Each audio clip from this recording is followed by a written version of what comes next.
তুচ্ছ। আমাদের স্বপ্ন ছিল একটি বৈষম্যমুক্ত সমাজ গঠন।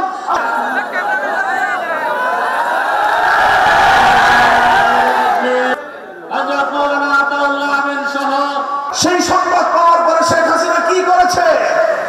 শেখ হাসিনা করেছে আগে লক্ষ লক্ষ কোটি টাকা বাংলাদেশ থেকে পাচার করে বাংলাদেশটাকে একটি তলবিহীন ঝুড়িতে পরিণত করে বাংলাদেশের অর্থনীতির মেরুদণ্ড ভেঙে দিয়েছিল। আর অবশিষ্ট যা সম্পদ চুরি করার ছিল অবশিষ্ট সময়ে তিনি 14টা লাগেজ গুছিয়েছেন। তিনি তার ছেলে মেয়েকে আগেই বাংলাদেশ থেকে নিরাপদ দূরত্বে পাঠিয়ে দিয়েছেন। তার গোষ্ঠীর তার পরিবারের যত সদস্য ছিল সকলকে নিরাপত্তা দিয়ে আগে বিভিন্ন দেশে সেটেল করেছেন। সঙ্গে ছিল ছোট্ট একটা বোন, সেই বোনটাকে নিয়ে 14টা লাগেজ নিয়ে হেলিকপ্টারে করে 5ই আগস্ট দুপুর বেলা তিনি বাংলাদেশ ত্যাগ করে সেই দাদাবাবুদের দেশে গিয়ে আশ্রয় দিলেন। একটা বারের জন্য কোন আওয়ামী লীগের কথা চিন্তা করেন নাই। একটা বারের জন্য যুবলীগের যে যুবকদেরকে তিনি হেলমেট পরিয়ে হেলমেট লীগে পরিণত করেছিলেন তাদের পরিণামের কথা চিন্তা করেন নাই। ঐতিহ্যবাহী ছাত্র সংগঠন ছাত্রলীগের যাদেরকে তিনি হাতুড়ি দিয়ে ছাত্রলীগ থেকে হাতুড়ি লীগে পরিণত করেছিলেন তাদের পরিণামের কথা দুইবার তিনি ভাবেন নাই। বরং অন্তিম সময়েও তিনি যুবলীগ ছাত্রলীগ আওয়ামী লীগের ক্যাডারদের হাতে রিভলভার পিস্তল বন্দুক আর রাইফেল তুলে দিয়ে বাংলা দামার সন্তানদের বুকের উপর গুলি ছোড়ার নির্দেশ দিয়েছিলেন। এভাবে তিনি তার দল আওয়ামী লীগকে জনগণের মুখোমুখি দাঁড় করিয়ে নিজের আখের গুছিয়ে পরিবার নিয়ে তিনি চম্পট দিলেন। তিনি পালানোর সময় একবার আওয়ামী লীগের কথা ভাবেন নাই, বরং তিনি আওয়ামী লীগের এমন পরিণাম করে দিয়ে গিয়েছেন আগামী 100 বছর পর্যন্ত যেন এই দেশের মানুষ কেউ আওয়ামী লীগের নাম লজ্জায় মুখে উচ্চারণ করতে না পারে। আমার দুঃখ হয় আওয়ামী লীগের ওই সকল নেতা কর্মীদেরকে নিয়ে যাদের ন্যূনতম বিবেক রয়েছে। আপনারা কোন বিবেকে শেখ হাসিনার নাম আমার মুখে উচ্চারণ করেন? এতটুকু লজ্জা এবং অনুশোচনা কি আপনাদের থাকার নাই? আপনাদের নেত্রী কাজটা কি করেছে? আমার মহাসচিব সাহেব বলেছেন ইতিপূর্বে জেনারেল হোসেন মোহাম্মদ এরশাদ সাহেব গণ অভ্যুত্থানের মুখে পদত্যাগ করেছেন। তার দলের কর্মীদেরকে অসহায় করে তিনি পালিয়ে যান নাই, বরং তিনি কারাগারে বন্দী হয়েছেন। বছরের পর বছর তিনি কারা প্রকোষ্ঠে অন্ধকার প্রকোষ্ঠে তিনি দিনাতিপাত করেছেন। বেগম জিয়া 80 পর বয়সে তিনি কারারুদ্ধ হয়েছেন। জীবন মৃত্যুর সন্ধিক্ষণে থেকে তিনি দেশ ছেড়ে পালিয়ে যান নাই, তার নেতা কর্মীদের পাশে তিনি ছিলেন। আওয়ামী লীগকে প্রশ্ন করি, আপনাদের নেত্রী কাজটা করলো কি? কাজটা করলো কি? তিনি শেষ সময় দাম্ভিকতার সরে বলেছিলেন শেখ হাসিনা পালায় না। এই কথা বলে তিনি আওয়ামী লীগ যুবলীগ ছাত্রলীগের কফিনে সর্বশেষ ব্রেকটা ঠুকেছেন। তাদেরকে জনগণের উপর আরো বেশি হায়নার মতো হামলা করবার জন্য, হামলা চালানোর জন্য তিনি তাদেরকে উস্কানি দিয়েছেন।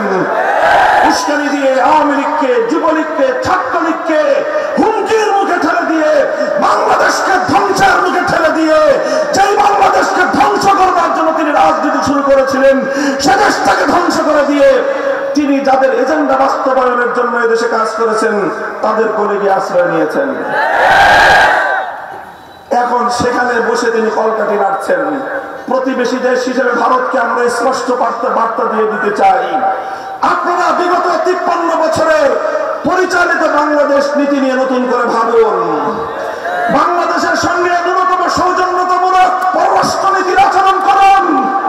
কূটনৈতিক ভাষায় বলতে গেলে যদি আপনারা আমার বাংলাদেশকে কূটনৈতিক ভাবে মর্যাদা দিতে ব্যর্থ হন, বাংলাদেশের মানুষ আপনাদের সঙ্গে সম্পর্ক নিয়ে নতুন ভাবে ভাবতে বাধ্য হবে।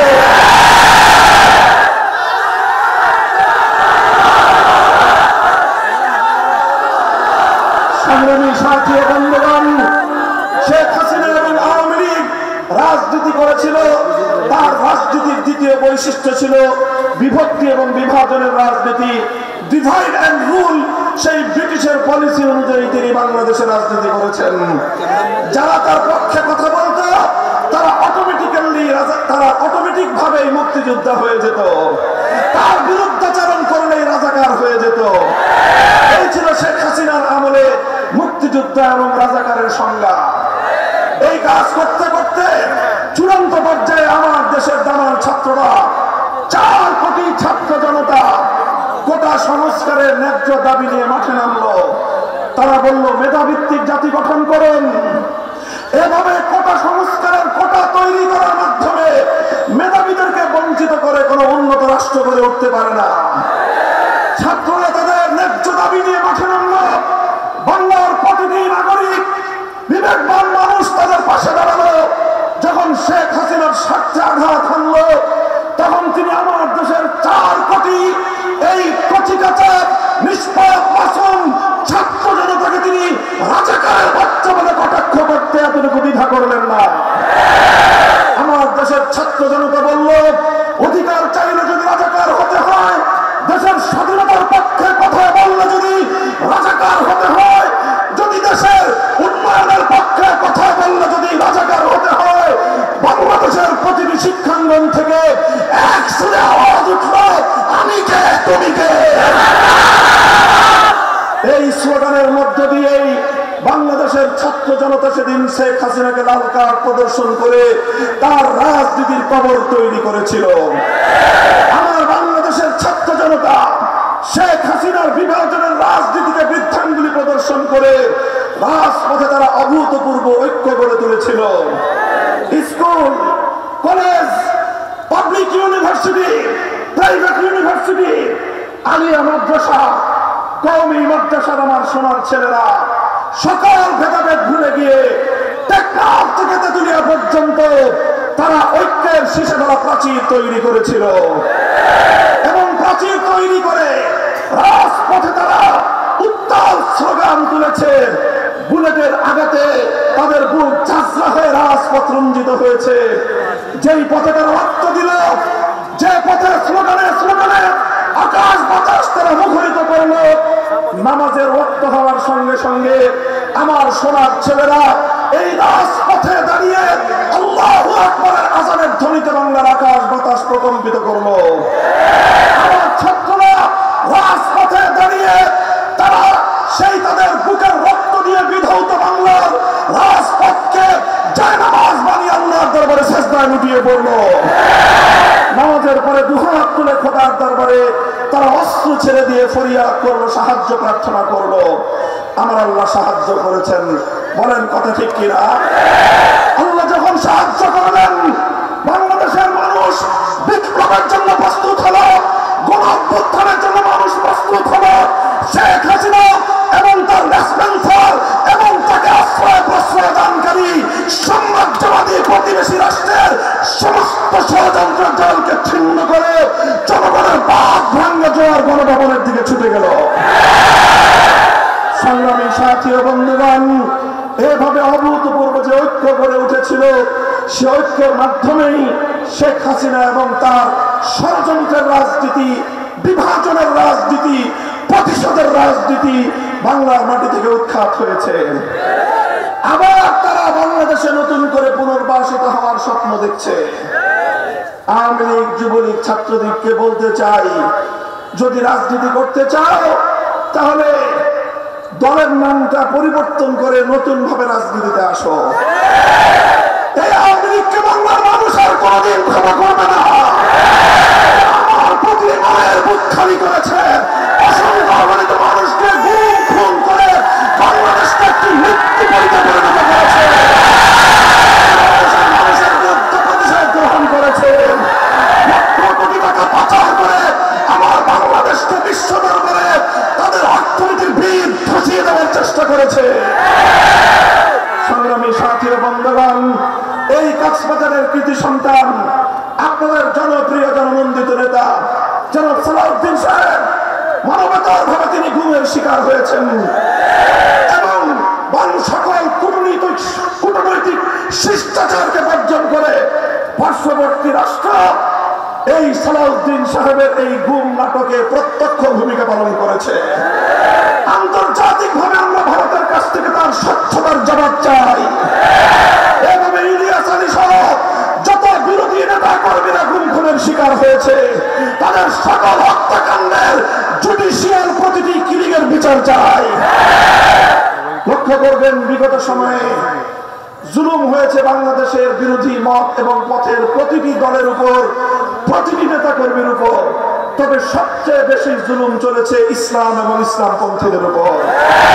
এদেশের ইসলামী আন্দোলনকে নেতৃত্ব শূন্য করবার জন্য ইসলামী আন্দোলনের নেতা কর্মীদের বিরুদ্ধে এক সাহসী অভিযান তারা পরিচালনা করেছে। জুডিশিয়াল ভাবে তাদের অনেককে হত্যা করেছে। শুধু হত্যা করেই ক্ষান্ত হয়নি, হত্যা করবার আগে ইসলামী নেতৃত্বের চরিত্র হননের চেষ্টা করেছে। শেখ হাসিনা সেই কাজ করেছে যেই কাজ নমরুদ করার সাহস পায় নাই। শেখ হাসিনা সেই কাজ করেছে যে কাজ ফেরাউন করবার হিম্মত করে নাই। শেখ হাসিনা সেই কাজ করেছে যেই কাজ হামান, কারুন, আবু জাহল, আবু লাহাব করার দুঃসাহসিকতা দেখায় না। এই জন্য শেখ হাসিনাকে যদি ক্ষমা করা হয়, বাংলার মানুষ কোনদিন মাথা উঁচু করে দাঁড়াতে পারবে না। বাংলাদেশের মানুষের আত্মমর্যাদা বোধ আর কোনদিন জেগে উঠবে না। এই জন্য শেখ হাসিনার ক্ষমা নাই। অন্তর্বর্তীকালীন সরকারের কাছে আমরা উদাত্ত আহ্বান জানাতে চাই, শেখ হাসিনা এবং তার খুনি মন্ত্রিসভার প্রতিটি সদস্যকে বিচারের কাঠগড়ায় দাঁড় করাতে হবে। আমরা যখন গ্রেফতার হয়েছিলাম, আমাদের সঙ্গে যে নির্মম আচরণ করা হয়েছিল, আমাদের আলেম আমাদেরকে ডান্ডা বেনি পরিয়ে, হাতে হ্যান্ডকাফ পরিয়ে, বুকের মধ্যে বুলেট প্রুফ জ্যাকেট জড়িয়ে, মাথায় হেলমেট পরিয়ে, মিডিয়ার মাধ্যমে সারা দুনিয়ার সামনে আমাদেরকে সন্ত্রাসী জঙ্গিবাদী বলে আখ্যায়িত করবার পায়তারা চালিয়েছিল। হেফাজতে ইসলাম বাংলাদেশের প্রতিটি নেতা কর্মীর বিরুদ্ধে গভীর এবং কঠিন ষড়যন্ত্র চালিয়েছে। আমাদের পরিবার পরিজনদেরকে মাসের পর মাস তারা হয়রানি চালিয়েছে। আমাদের মাদ্রাসাগুলোকে দখল করে নিয়েছে। আমাদের চারিদিক থেকে আমাদের জগৎকে সংকীর্ণ করে তুলবার চেষ্টা করেছে। আমরা আল্লাহর রহমতের উপর ভরসা করে মাটি কামড়ে পড়েছিলাম। আমরা রক্ত দিয়েছি, জীবন দিয়েছি, সত্রা চত্বর রঞ্জিত করেছি, 21 সালে রক্ত দিয়েছি, দেশ ছেড়ে পালিয়ে যাই না।